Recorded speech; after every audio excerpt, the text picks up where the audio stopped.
Tsunami में बह गई पत्नी, 10 साल से तलाश रहा पति, हर दिन उतरते पानी में, सरकार भी दे रही साथ। जापान के लिए साल 2011 एक काला अध्याय बनकर साबित हुआ था, क्योंकि इस साल उठी सुनामी की लहरों ने हजारों लोगों का घर तबाह कर दिया था। सुनामी की लहरें इतनी तेज थी कि वो हर किसी को अपने आगोश में लेती जा रही थी। उन्हीं में से एक थी यासुओ ताकामात्सु की पत्नी यूको, जो सुनामी की लहरों में समा गई थी। लेकिन उनके पति आज भी अपनी पत्नी को पाने का इंतजार कर रहे हैं, लहरों में कर रहे तलाश।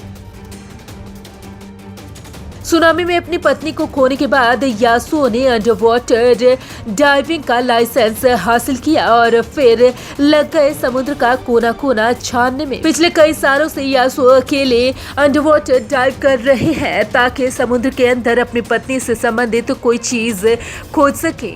यासुओ की पत्नी साल 2011 में आए भीषण सुनामी के बाद से ही लापता है। तब से वो यूको की खोज में हर दिन डाइविंग सूट पहनकर पानी में उतर जाते हैं।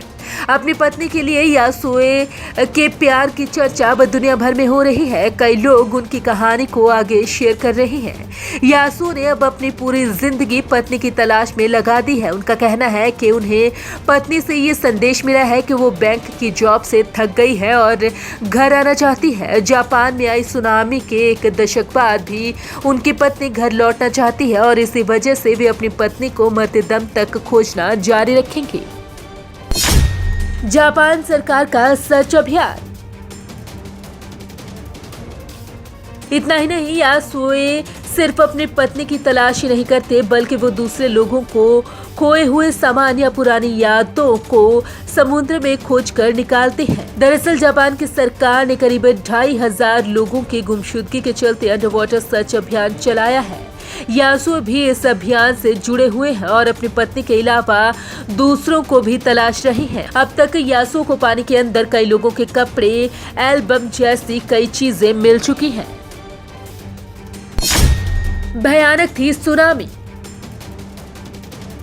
समुद्र में दफन इतने सामानों के बीच आज तक यासुओ को अपनी पत्नी से जुड़ा कोई सुराग नहीं मिला है। आपको बता दें कि साल 2011 में जापान के उत्तर पूर्वी कोस्ट में 700 किलोमीटर प्रति घंटे की रफ्तार से 133 फीट लंबी लहरों ने तबाही मचा दी थी। समुद्र से उठी ऊंची लहरों ने फुकुशिमा न्यूक्लियर प्लांट को भी भारी नुकसान पहुंचाया था। इस सुनामी की वजह से जापान में 15 लोगों को अपनी जानें गंवानी पड़ी। वहीं लगभग 2,30,000 लोगों को अपनी जान बचाने के लिए अपने घरों को छोड़ना पड़ा था। जब सुनामी आई तो यासुओ को अंदाजा नहीं था कि वो अपनी पत्नी को हमेशा के लिए खो देंगी। यूको एक बैंक में काम करती थी जो एक पहाड़ के पीछे था। हालांकि उस दिन कर्मचारियों को दूसरी जगह शिफ्ट कर दिया गया था, लेकिन सुनामी इतनी भयानक थी कि उसमें कई कर्मचारियों के डूबने से मौत हो गई। हालांकि यूको की बॉडी का कुछ पता नहीं चला। Bureau report, Punjab Kesari group.